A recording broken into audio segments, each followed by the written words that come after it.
Beberapa waktu yang lalu, pasti sudah pada dengar ya pemberitaan media massa nasional. Ada pelanggan PLN yang dikenakan sanksi atau denda jutaan hingga puluhan juta akibat dari temuan tim P2TL. Sebagian dari kita mungkin merasa PLN gak adil, tapi ada juga yang merasa bahwa sudah semestinya karena memang melanggar. Nah, apa sih sebenarnya yang terjadi? Yuk cari tahu bersama pada episode kedua ini bersama saya Erma Nuzulia. Kali ini kita akan membahas tentang P2TL atau penertiban pemakaian tenaga listrik. Apa sih sebenarnya P2TL itu?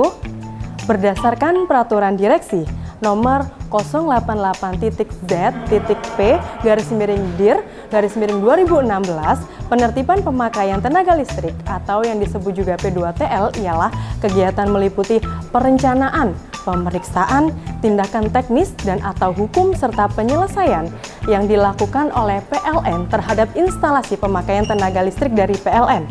Nah, sekarang kita harus tahu apa sih tujuan P2TL itu? Yang pertama, untuk meningkatkan pelayanan PLN, khususnya dalam hal memastikan bahwa instalasi dan penggunaan listrik di rumah kamu aman. Nah, kegiatan yang dilakukan ini terkait pencegahan timbulnya risiko bahaya, tindakan ilegal, dan instalasi tenaga listrik yang tidak sesuai. Yang kedua, kegiatan ini merupakan salah satu upaya untuk pengamanan pendapatan negara melalui PLN. Kenapa?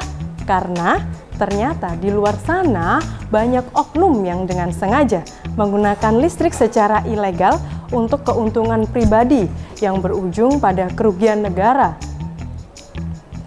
Di Jawa Timur sendiri, sampai dengan triwulan 3 tahun 2022, petugas P2TL telah menemukan pelanggaran yang berpotensi merugikan negara. Apa saja sih hal yang dikategorikan pelanggaran? Yang pertama, golongan pelanggaran P1, yaitu pelanggaran yang mempengaruhi batas daya, contohnya mengganti sendiri MCB atau alat pembatas di kWh meter tidak melalui PLN. Golongan pelanggaran kedua, yaitu pelanggaran yang mempengaruhi pengukuran energi, contohnya melubangi kWh meter untuk mempengaruhi putaran meter atau merusak segel untuk mempengaruhi komponen di dalam meter. Yang ketiga, golongan pelanggaran P3, yaitu pelanggaran yang mempengaruhi baik itu batas daya maupun pengukuran energi. Keempat, golongan pelanggaran P4, yaitu pelanggaran yang dilakukan oleh non-pelanggan PLN. Nah, itu tadi jenis dan golongan pelanggaran pemakaian tenaga listrik. Ya, agak serem-serem dikit ya kalau mendengar kata pelanggaran. Apalagi berdasarkan pasal 51 ayat 3 Undang-Undang Nomor 30 Tahun 2009 tentang ketenagalistrikan disebutkan bahwa penggunaan listrik ilegal dapat dikenakan sanksi pidana seperti denda dan penjara. Makin serem gak sih guys? Sebenarnya kalau nggak ada hal-hal ilegal yang kita lakukan, ngapain kita worry?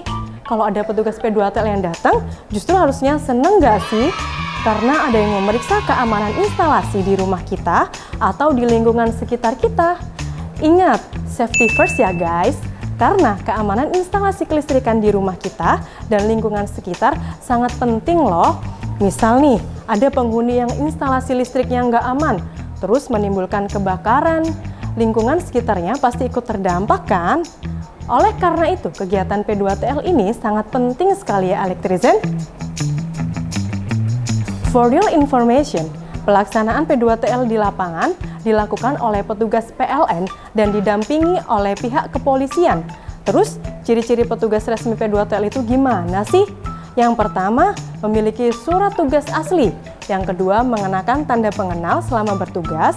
Yang ketiga, berpakaian dinas rapi. Yang keempat, membawa perlengkapan P2TL. Yang kelima, bersikap sopan dan tertib di dalam memasuki persil pemakaian tenaga listrik.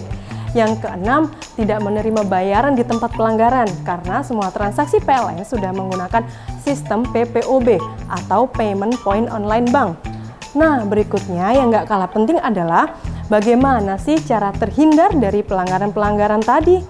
Yang pertama, pastikan listrik yang kamu gunakan telah secara resmi berlangganan PLN dengan bukti fisik terdapat alat ukur dan pembatas atau kWh meter dan telah melakukan pembayaran tagihan listrik atau pembelian token secara rutin. Yang kedua, buat kamu yang membeli bangunan second, sebelum transaksi jangan segan-segan untuk lapor ke PLN mengajukan pemeriksaan KWH meter melalui PLN Mobile ya, untuk memastikan instalasi listrik di rumah kamu aman. Yang ketiga, ajukan segala kebutuhan layanan PLN hanya melalui PLN Mobile atau kontak center 123 dan bayarlah lewat saluran resmi untuk memastikan bahwa petugas yang melayani Anda merupakan petugas resmi dari PLN.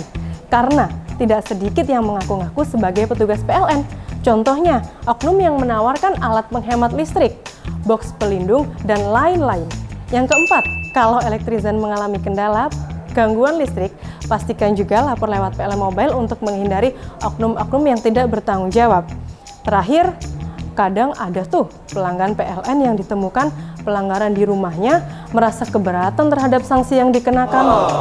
Nah, sebenarnya pelanggan bisa mengajukan keberatan paling lambat 14 hari kerja setelah kejadian P2TL disertai dengan sanggahan, dilengkapi dengan dokumen dan bukti yang dapat dipertanggungjawabkan.